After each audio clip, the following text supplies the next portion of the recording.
Also joining us this morning is Ed Davis. He was the Boston Police Commissioner during the Boston Marathon bombing in 2013. And Ed, I'm so glad that you're here because right away I started thinking about what your law enforcement officials did with the heat signature to find Dzhokhar Tsarnaev hiding in that boat, and thinking that must be what law enforcement officials are hoping might be able to find Card, especially if he's in those wooded areas. Talk to us more about what goes into a search for this kind of suspect and what resources are needed. Sure. Good morning, Lana. So this is we're 48 hours into this event, and the cadence of the investigation it hits a steady state. So they've got all the systems in place. They've got the intelligence units, the detective units, the search units, and there's a command structure paying close attention to all of those things.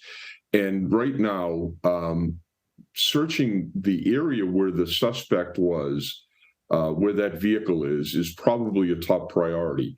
As we just saw in Maryland, the suspect had killed himself down there, and it took them a few days to go back and search that area again. I'm sure that's uppermost in the minds of the officials who are in charge of this search. But you bring up a good point about the importance of having that heat signature from either an airplane or a helicopter.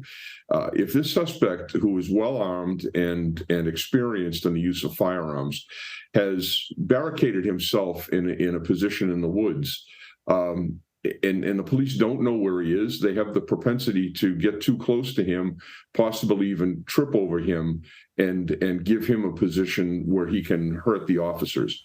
If they can get that thermal imaging device to identify where the individual is, then they can make a tactical approach to that individual, pin them in, and make sure nobody else gets hurt. Yeah, it's worth remembering Officer Sean Collier, who was shot and killed trying to bring in those suspects in the Boston bombing case, and thinking about law enforcement officers right now that are putting their own lives on the line. What might they be thinking of as they're trying to find this suspect who's still considered armed and dangerous? Well, it takes an enormous amount of courage to do what these officers are doing right now. They are literally walking through the woods, understanding that a person has a weapon, and the officers will have bulletproof vests on. But the truth of the matter is, unless it's a tactical vest with a metal insert, the rounds that this suspect is using will not be stopped. I mean, they go right through.